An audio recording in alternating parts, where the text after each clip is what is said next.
The goal of the Rakia Scientific Mission was to promote international collaboration in the Israeli space ecosystem while focusing on multidisciplinary research. This week will mark 20 years since the STS-107 Columbia disaster and the loss of the crew. Among them was the Israeli Eitan's friend Ilan Ramon. The first experiment we'll hear about today is a continuation of the imaging of thunderstorms from space that was conducted by the Columbia mission. The ILAN-ES experiment attempted to capture the unique electrical effects that occur above storm clouds for the first time with high-quality cameras. This phenomenon, known as the transient luminous events, TLEs, can take various forms, including blue jets, sprites, and elves. This experiment was unique for involving dozens of schools and hundreds of children working to support the mission as ground observers. This project also represents one of Rakia's mission main goals to explore various aspects related to our planet's climate crisis and raise awareness to the importance of Earth observations. I'm honored to invite Professor Yoav Yair, Dean of the School of Sustainability at Reichman University, to present the results of the ILAN-ES experiment. Please.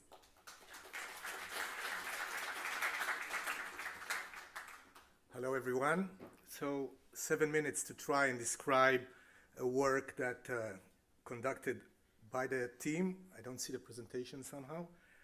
Okay, there you are. So I'll try and briefly take you through and some refresher, because some of you probably do not know what sprites and elves and what are those mysterious lights are.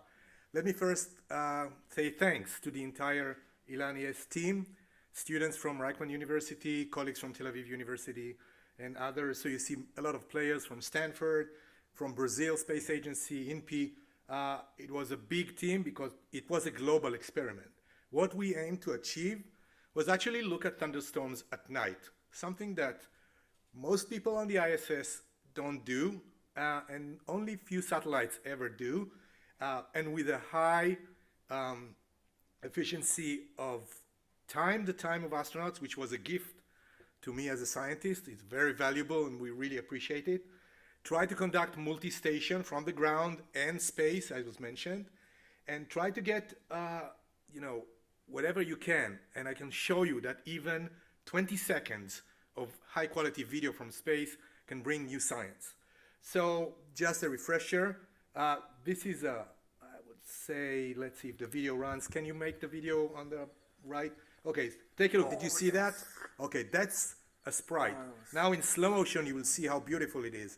There's a huge zoo of optical phenomena above thunderstorms, and they appear as jellyfish, giant, 40 by 50 kilometers large. And we are trying to locate those animals. So here we go. We went into space. Eitan and the crew had a unique asset, never flown before to the ISS, and I can share with you some of the images we tried.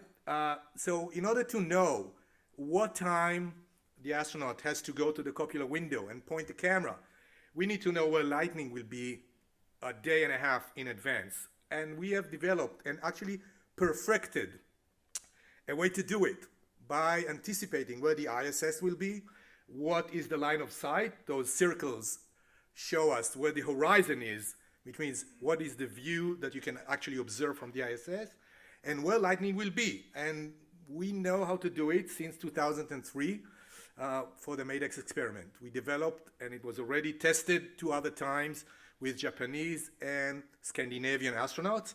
So Eitan was the 4th to experience this method. We beamed up every day a list of targets through Melody sitting at X1 mission control, and we had a wonderful camera on board the D6. Now, I want to make it short so you can enjoy the images and tell you a little bit about the science we already have. So we had 84 requests beamed up to the station, and we got lucky to get 22 done. And the total video that I have is almost 155 minutes, which is a treasure trove. I confess, I never expected to get that much, and it's really, really great. So from our first survey, we got 46 TLEs.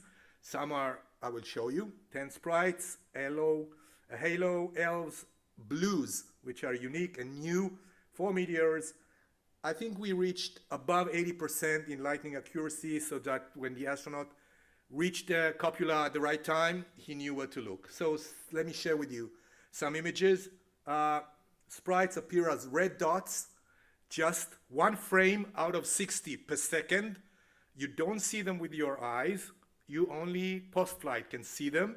And I'm not sure you guys can see, but there are some sprites over the horizon. By the way, this is a very rare image, a sprite at sunset. That's very hard to achieve. On the Earth, it's almost impossible to get such images, only from space. So I want to share with you one specific event. We knew there was going to be a big storm right off the coast of Australia, near French Caledonia, and we gave a request for imaging. So this is post-flight analysis. The dots that you see are actually where lightning was. This is the satellite map, and you can see the red dots are actually where lightning was.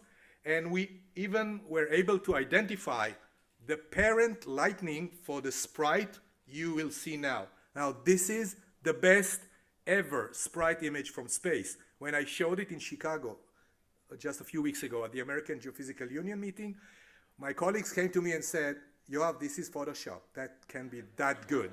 They could not believe, and you can see how the sprite is located above the lightning, bright red.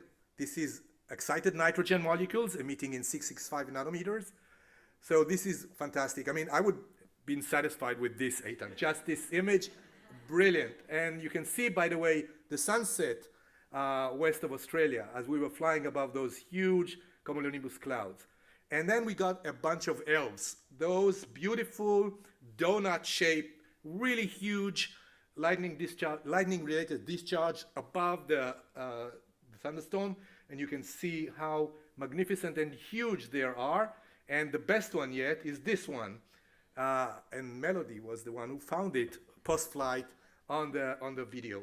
So these are huge phenomena, mysteriously appearing and disappearing before our eyes.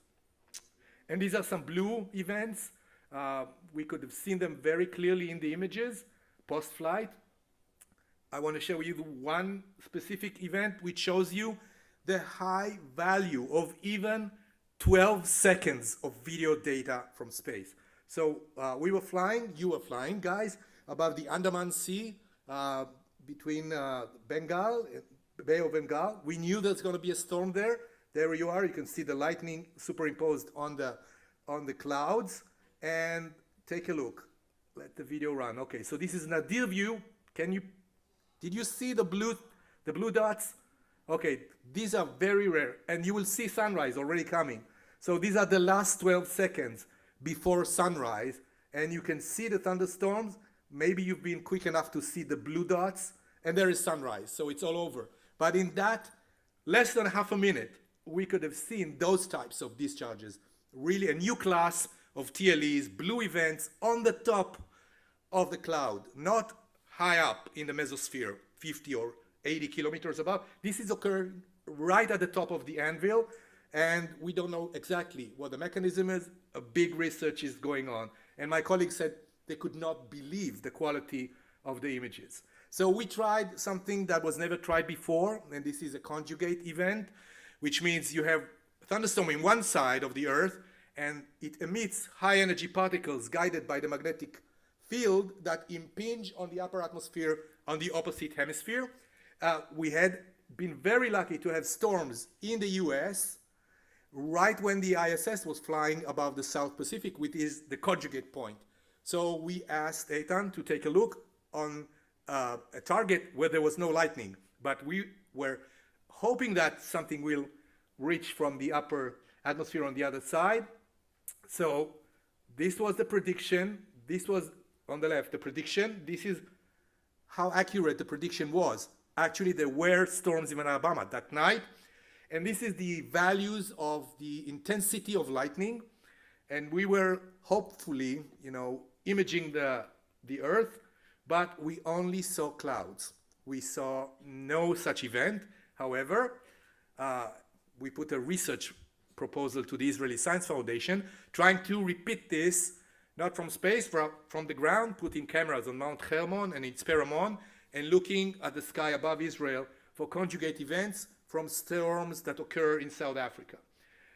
So from the video, not only TLEs, but lightning, there's a research going on now with my colleague Leo Bernenko, now in Technion, formerly in Stanford, here in the audience, and we will be looking at a phenomena that I'm sure astronauts have seen, lightning occurring in what appears to be synchronicity. That was actually observed on STS-1, on the first mission of Space Shuttle Columbia in 1981.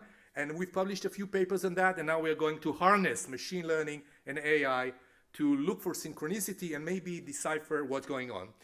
So we had a ground campaign, as was mentioned, 11 schools in Israel, an additional 9 in Africa, Asia, Brazil.